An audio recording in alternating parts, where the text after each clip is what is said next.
This is what theaters look like across the world, and it just keeps getting worse. The meme.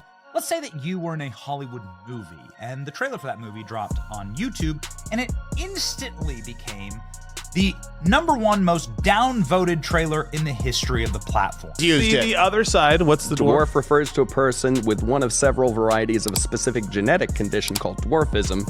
A dwarf has disproportionate body parts. Rachel Zegler, once hailed as Hollywood's golden newcomer, just became the face of one of the most unexpected and downright strange moments in recent cinema history. Imagine this: a rising star proudly recording herself in a movie theater, completely alone, while watching her own big-budget film. No cheers, no fans, just her own echo bouncing off the vacant seats. How it was so outdated and how Rachel Zegler disrespected the original and a classic from Walt Disney, something that completely saved Disney and changed the company and changed animation in general. It was cringy, it was bizarre, and it was instantly unforgettable. But here's the real kicker. That awkward footage turned into a lightning rod for discussions about everything that's wrong in Hollywood today. Before we dive headfirst into this saga, filled with viral memes, brutal reviews, and a mounting backlash, do me a quick favor. If you enjoy sipping on industry gossip as much as I do, And now as Disney desperately tried to do a PR spin job in the final months to make it look like Rachel Zegler is actually likable, it ultimately was a complete failure. tap that like button, share this video, and subscribe. I'm running on coffee fumes, and each subscription helps me buy one more glorious cup to keep spilling the tea for you, the shocking solo screening. So how did we get here? It all started when Rachel Zegler casually posted a clip of herself sitting in a dark theater, eagerly waiting to see her own performance on the big screen. She continued celebrating herself by posting that she's in the #1 movie in the world, which is a remarkable thing to post when you are the laughingstock of an entire industry. This is what narcissism looks like. Narcissism for 200. Under normal circumstances, you'd expect a famous actor to attend a premiere or maybe a special screening packed with excited fans. But here, there were 0 fellow moviegoers in sight. It wasn't a private press event or anything orchestrated by the studio, just a deserted cinema with Zegler looking thrilled to be her own audience. Theaters are, of course, entirely empty. Do you understand that having people buy tickets is an important part of success in your industry? To be clear, I'm all for self-confidence. However, there's a fine line between feeling proud of your work and looking like you're oblivious to the possibility that it might be tanking. Social media wasted no time pouncing on the optics. People joked that even if they'd been offered free popcorn, they still wouldn't have shown up. Others quipped that they needed a magnifying glass to see any other living soul in the room. It was awkward. It was comedic. That Rachel Zegler decided to post a video of herself in a theater. Maybe I think she bought that ticket right there.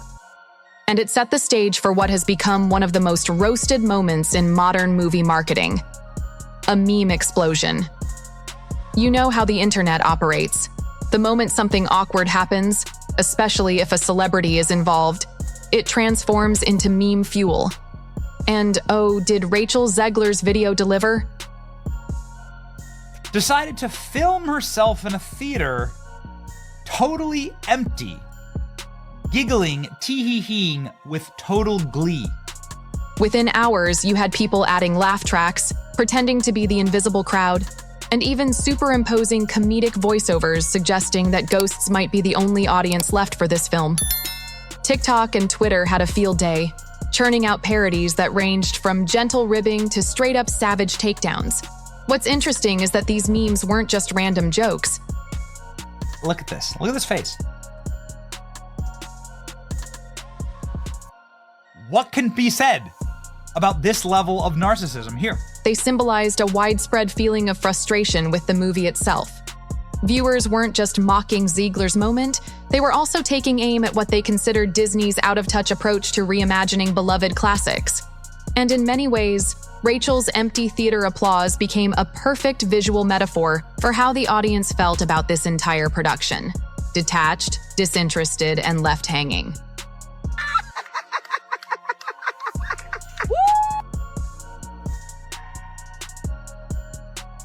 The box office bust. Now, let's look at the numbers, because numbers rarely lie. When Disney dropped its newest take on Snow White, the initial hype was enormous. This was, after all, a remake of one of the studio's most legendary films. In the greatest Disney box office bomb in the history of Disney live-action remakes, but certainly also the end of her career. But after the first weekend, the chatter was less about how good the movie was and more about how quickly it was plummeting at the box office. Critics described it as lackluster, contrived, and unnecessary, while audiences, if they showed up, walked out scratching their heads or worse, heading to social media to rant. Total stupidity and narcissism. Look at the bliss. On some level, it's got to be a blessing to just be so smooth-brained. Meanwhile, empty seats were everywhere.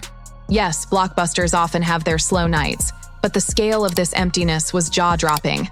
Social media users started posting photos of half-vacant theaters during primetime showings. Instead of an engaged fan base, you had crickets. Or in Rachel's case, you literally had nobody but her in the entire auditorium. Where did things go so terribly wrong? This is what theaters look like across the world, and it just keeps getting worse. The memes. Disney's troubling trend. It's not like this was an isolated failure for Disney either. Let's be brutally honest.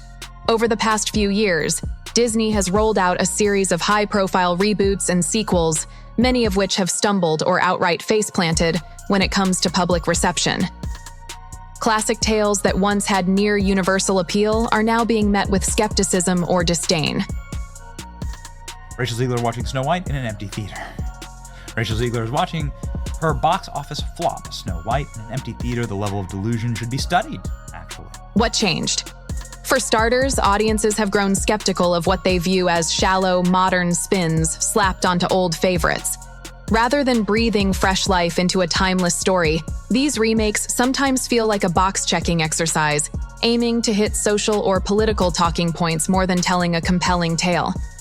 And that's not to say audiences are against updates or inclusivity. Far from it. The look of people, like, does this actually look like a happy person? It's always in the eyes, man. It's always in the eyes. If you cover up the mouth and you look at just the eyes, no, you see evil, in fact. People want diverse casts and modern themes, but they want those elements woven seamlessly into the narrative. If it comes off as forced, the backlash is immediate, and it's loud. This phenomenon has impacted even Disney's largest franchises. Star Wars, Marvel, and even the Indiana Jones series have felt the brunt of fan discontent. YouTube unseats Disney, Nielsen's TV distributor rankings. YouTube hit a record of 11% of all TV viewing. Well. Disney is dying.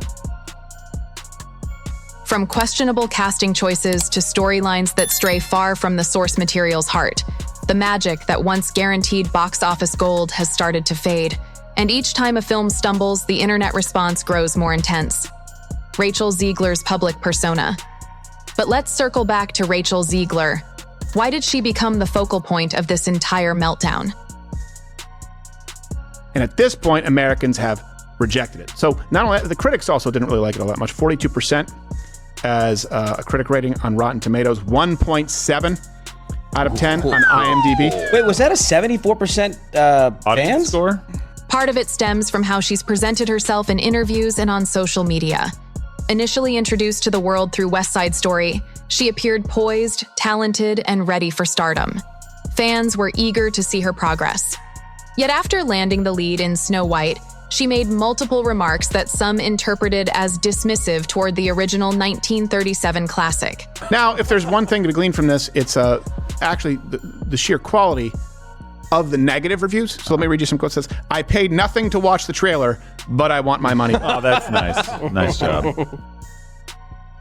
She called it creepy and implied that the beloved Prince Charming was irrelevant. For longtime Disney devotees and even casual fans, this felt like a direct insult to a cherished piece of cinematic history. It's one thing to reinterpret a classic for modern audiences. And funny, this is a joke I made years ago, but if they streamed it on an airplane, I would still walk out. Yes. That's an old joke. That's Steph. But openly mocking elements that many hold dear can come across as disrespectful. Suddenly, the narrative shifted. Rachel wasn't just a young actress finding her footing.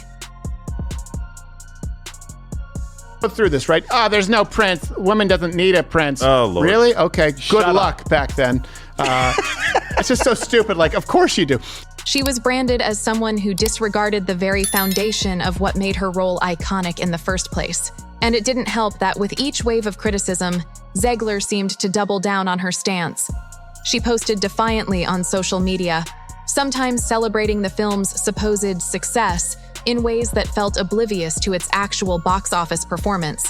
The more she tried to appear confident, the more the internet labeled her comments as tone-deaf or narcissistic. Doesn't need a prince to save her, and not surrounded by 7 weird people. Oh, okay, just CGI fictional goblins, I guess.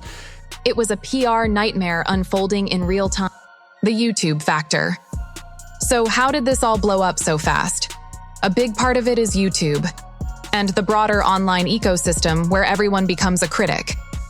Channels dedicated to movie commentary, pop culture breakdowns, and meme compilations can drive an entire narrative overnight.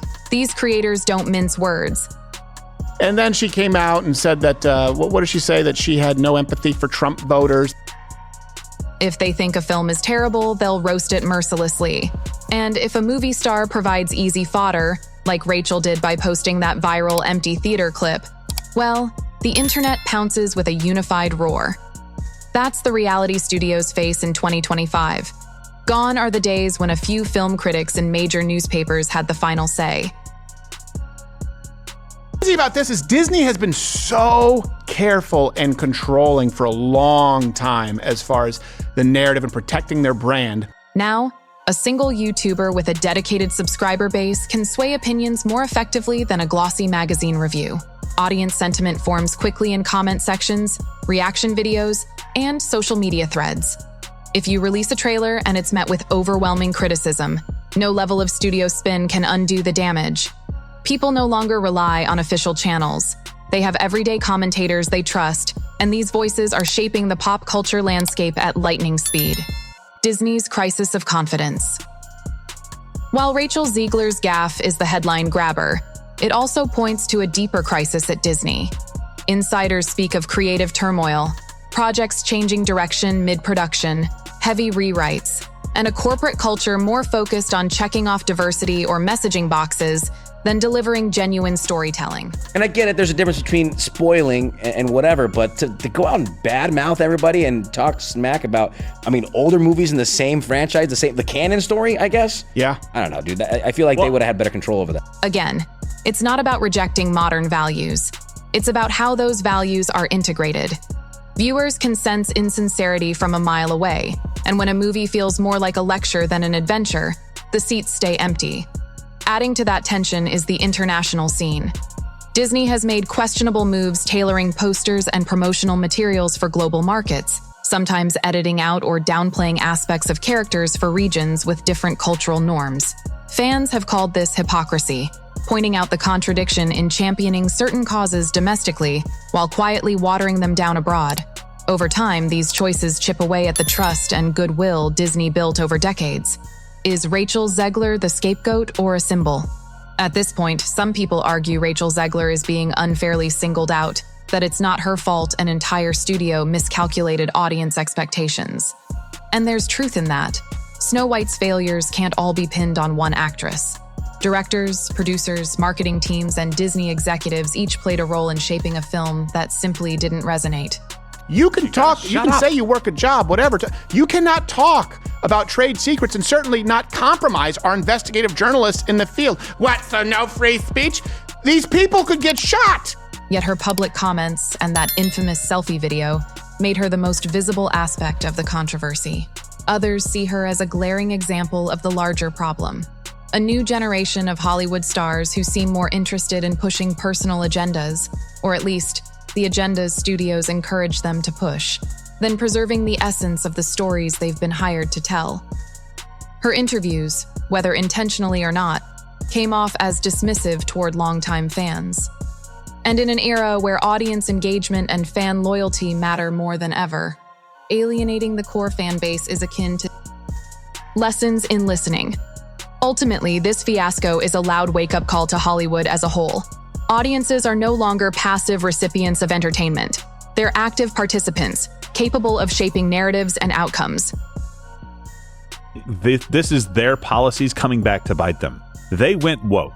Yeah. She went out and said stuff woke that was going to hurt the film. They couldn't come out and go against her because then you're going after somebody for saying what you say you believe. If a studio or a star doesn't respect that dynamic, if they keep ignoring red flags, doubling down on unpopular creative choices, or insulting cherished source material, the audience will revolt instantly, and they'll do it online for the world to see. Rachel Zegler's empty theater applause is awkwardly iconic because it visually captures that disconnect. It's a star literally clapping for a performance that nobody else showed up to watch. The image itself feels symbolic of a larger industry phenomenon, studios celebrating themselves while audiences quietly, or not so quietly, walk away in disappointment. So, is Rachel Zegler the victim of internet trolls or the architect of her own downfall? Honestly, it's probably a bit of both. Her posts and interviews might have fanned the flames, but the bigger problem lies with a Hollywood system that's forgotten how to truly connect with the people who pay for tickets. If you treat your audience like a side note, they'll eventually tune you out, and maybe even turn you into a meme. Now, I want to hear from you. Do you think Zegler was simply caught in the crossfire? Or is she the poster child for everything that's gone wrong with these constant reboots? Drop your thoughts in the comments. And while you're here, smack that like button if you're ready for Hollywood to start listening instead of lecturing. If you haven't already, subscribe to the channel. Every new subscriber is another jolt of caffeine that keeps me going. Trust me, I need all the coffee I can get to keep tabs on Tinseltown's latest train wrecks. Whether you see Rachel Zegler as misunderstood or entirely out of line, one fact remains. When the next remake rolls around, Disney, and Hollywood at large, might want to remember what it looks like when a theater is completely empty. Because an empty theater doesn't just speak volumes, it echoes. And if they don't fix this disconnect soon, they'll be clapping alone for a lot more than just Snow White.